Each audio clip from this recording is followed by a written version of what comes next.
रत्ना और आप देख रहे हैं सी न्यूज़ भारत। वक्त हो गया उत्तर प्रदेश बुलेटिन का। बात होगी औरैया की, जहां स्वास्थ्य नारी सशक्त नारी अभियान के पहले दिन मिलक आयुष्मान आरोग्य मंदिर में ताला लटकता मिला है। साथ ही बात होगी कानपुर देहात की, जहां जिलाधिकारी ने सेवा पखवाड़ा अंतर्गत विशेष प्रदर्शनी का शुभारंभ किया है। और ऐसी तमाम खबरों पर विस्तार से चर्चा करेंगे इस बुलेटिन में।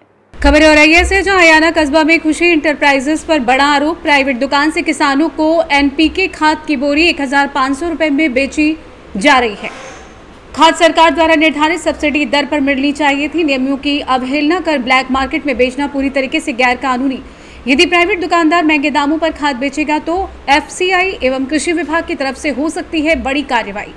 किसान जसवंत सिंह ने बताया कि मजबूरी में महंगी खाद खरीदनी पड़ रही है। पिताजी का नाम क्या है? चौकीलाल। हाँ। निवासी कहाँ के हो? सड़रापुर। आप यहाँ में ट्रैक्टर में रात में खाद ले जा रहे हो? अरे कल लाने मौसम के मारे। हाँ। बावनी के मारे बूंदे बांधने वाली तो हमने बावनी करी है। कौन सी खाद है? एनपीके। हाँ। कितने रुपया की दी बोरी? 1500 बस। और ऐसे सी न्यूज़ संवाददाता राजेश मिश्रा की रिपोर्ट। प्रधानमंत्री स्वस्थ नारी सशक्त नारी अभियान के पहले दिन मिलक आयुष्मान आरोग्य मंदिर में लटकता मिला ताला। बता दें, सुबह 10:30 तक आरोग्य मंदिर पर ताला पड़ा रहा, जबकि समय था सुबह 9 बजे से शाम 4 बजे तक खुलने का। हयाना सीएचसी अधीक्षक डॉक्टर सुनील कुमार शर्मा ने बताया कि केंद्र पर समय से पहुंचना अनिवार्य था। प्रधानमंत्री नरेंद्र मोदी के लाइव प्रसारण दिखाने का कार्य केंद्र पर सभी सीएचओ को करना था। सीएचओ समय पर नहीं पहुंचे, इसलिए एक दिन का काटा गया वेतन। मामले की जानकारी उच्च अधिकारियों को देकर मांगा गया स्पष्टीकरण। सर, आज शेगनपुर में आयुष्मान आरोग्य मंदिर में ताला पड़ा हुआ है। ग्रामीणों का कहना है 1 माह से नहीं खुला है। इस पर आप क्या कहेंगे? हाँ, ये हमारे संज्ञान में है। ये जो आयुष्मान आरोग्य मंदिर आपका शेगनपुर में है, यहाँ के जो सीएचओ है सामुदायिक स्वास्थ्य अधिकारी, ये जो ना माता ना अवकाश पर गई हुई हैं। करीब 1 महीने पहले उन्होंने लीव लिया हुआ है, तो ये 6 महीने के लिए अवकाश पर है। क्या नाम है? नीलम। और ऐसे सी न्यूज़ संवाददाता राजेश की रिपोर्ट। खबर कानपुर देहात से, जहां आज 17 सितंबर 2025 को प्रधानमंत्री नरेंद्र मोदी के जन्मदिवस के अवसर पर सेवा पखवाड़ा अंतर्गत विकसित भारत, आत्मनिर्भर भारत और डिजिटल भारत पर आधारित विशेष प्रदर्शनी का शुभारंभ जिलाधिकारी कपिल सिंह ने किया। इस मौके पर अपर जिलाधिकारी प्रशासन अमित कुमार भी मौजूद रहे। ये विशेष प्रदर्शनी 17 सितंबर से 2 अक्टूबर तक जिलाधिकारी कार्यालय परिसर में आयोजित की जा रही है। प्रदर्शनी में प्रधानमंत्री के प्रेरणादायक जीवन, उनके नेतृत्व में लागू की गई महत्वाकांक्षी योजनाओं, तकनीकी नवाचारों और डिजिटल सेवाओं को विस्तार से प्रदर्शित किया गया है। उन्होंने विशेष रूप से ये भी बताया कि प्रदर्शनी में लगाए गए स्कैनर पोर्टल के माध्यम से नागरिक अपने सुझाव साझा कर विकसित उत्तर प्रदेश, समर्थ उत्तर प्रदेश विजन 2047 अभियान का हिस्सा बन सकते हैं। इस अवसर पर अधिकारियों, कर्मचारियों, मीडिया प्रतिनिधियों और बड़ी संख्या में लोग मौजूद रहे। आइए जानते हैं जिलाधिकारी कपिल सिंह कानपुर देहात का क्या कुछ कहना था। आज जैसा आप जानते हैं कि हमारे माननीय प्रधानमंत्री जी श्री नरेंद्र मोदी जी का जन्मदिन दिवस भी है, और विगत कई समय में उत्तर प्रदेश सरकार के द्वारा विकसित उत्तर प्रदेश 2047 का जो प्रेरणा हम लोगों ने माननीय मुख्यमंत्री जी योगी आदित्यनाथ जी के निर्देश पर दी है। आज सूचना विभाग उत्तर प्रदेश ने एक प्रदर्शनी यहाँ आयोजित की है कलेक्ट्रेट के पास, जिसमें विगत कई सालों से, जब से माननीय प्रधानमंत्री जी ने देश की बागडोर संभाली है और माननीय मुख्यमंत्री जी योगी आदित्यनाथ जी ने बागडोर संभाली है, एक आत्मनिर्भर भारत, सशक्त भारत और डिजिटल इंडिया, ये जो 3 लक्ष्य हैं, इसके साथ जो देश का विकास 2047 तक की जो विज़न है, विजन फॉर 2047 उत्तर प्रदेश के लिए, उसके संबंध में प्रेरणा के स्रोत हमारे माननीय प्रधानमंत्री जी श्री नरेंद्र मोदी जी, माननीय मुख्यमंत्री जी योगी आदित्यनाथ जी और उत्तर प्रदेश सरकार और भारत सरकार के द्वारा आयोजित और विकास के लिए अनेकों कार्यक्रम किए गए। आप मेरे साथ अभी इस प्रदर्शनी को देख रहे थे। कई ऐसी नई चीज़ें हैं जो विगत कई सालों से, अभी विगत सालों में नई चीज़ें लेके आई गई। जनधन योजना हो, या अभी ऑपरेशन सिंदूर हो, या कोविड के टाइम में जो हम लोगों ने सबने मिल के उसको एकजुट तरीके से करा। और स्पोर्ट्स में आप देख लीजिए, किसी भी फील्ड में देखिए, स्पोर्ट्स हो या वुमेन एम्पावरमेंट में हो, या आप आयुष्मान भारत में देखिए, इतनी सारी योजनाएं भारत सरकार ने और उत्तर प्रदेश सरकार ने, राज्य सरकार और केंद्र सरकार ने मिलकर करी हैं।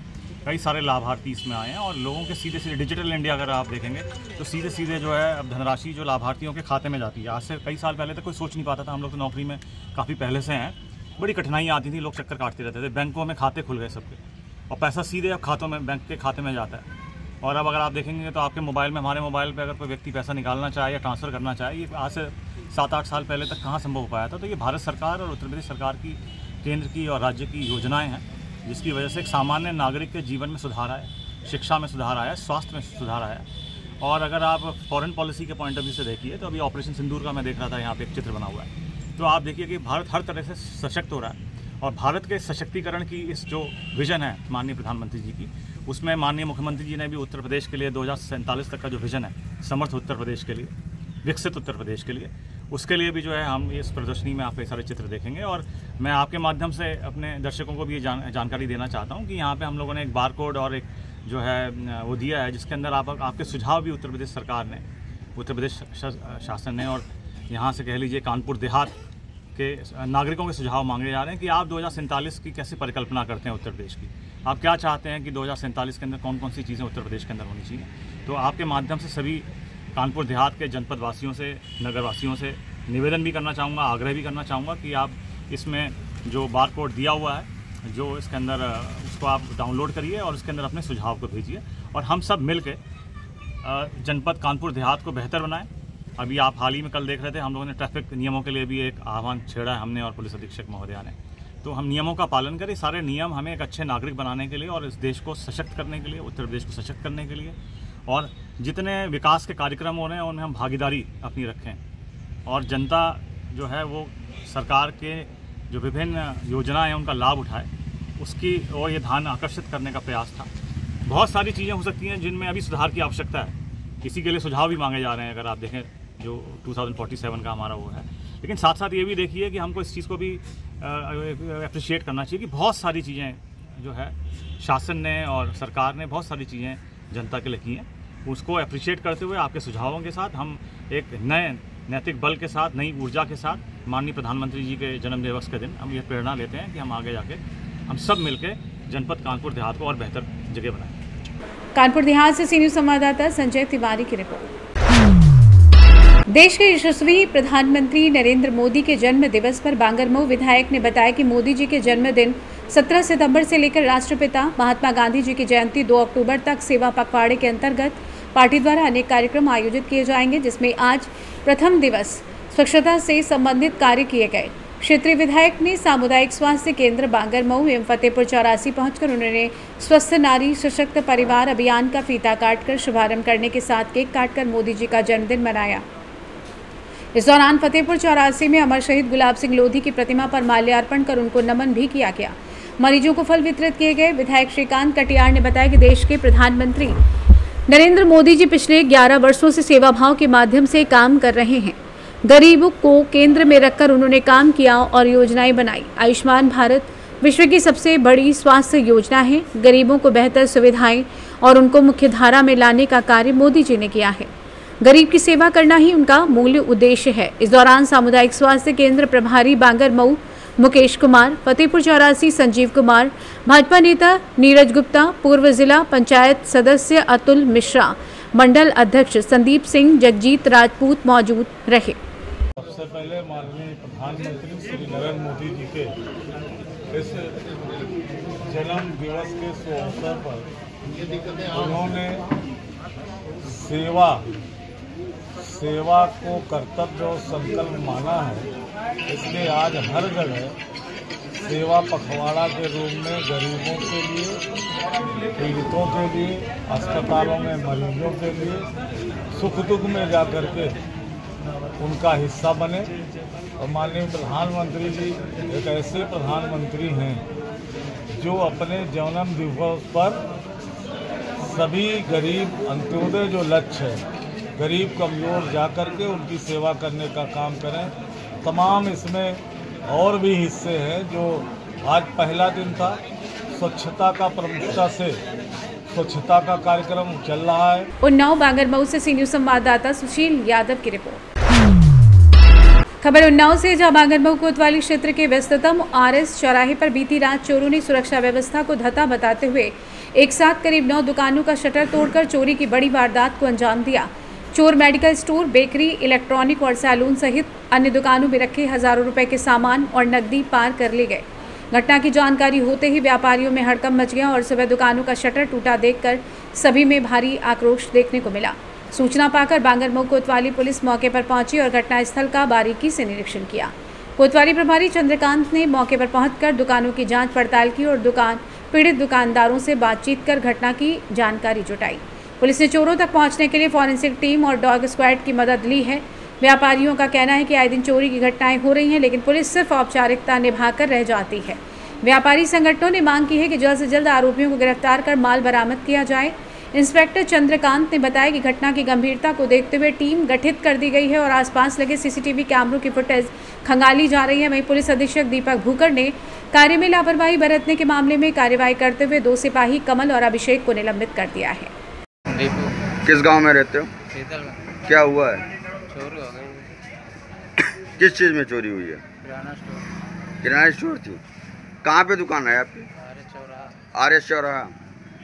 लमसम कितने की चोरी हुई है? 35-40 हज़ार की। कितनी दुकानें लूटी हैं? दुकानें 8-9 दुकानें लूटी हैं। क्या नाम है भी आपका? नीरज। किस गांव में रहते हो? पंचमगढ़ रहते हैं। क्या हुआ है? यहाँ पे चोरी हुई, पैसे ले गए, मोबाइल ले गए। कहाँ पे चोरी हुई है? RS चौराहे पे। लमसम कितनी दुकानें टूटी हैं? कम से कम 10 दुकानें टूटी है। आपकी दुकान किस चीज़ की थी? हमारी इलेक्ट्रॉनिक की दुकान थी।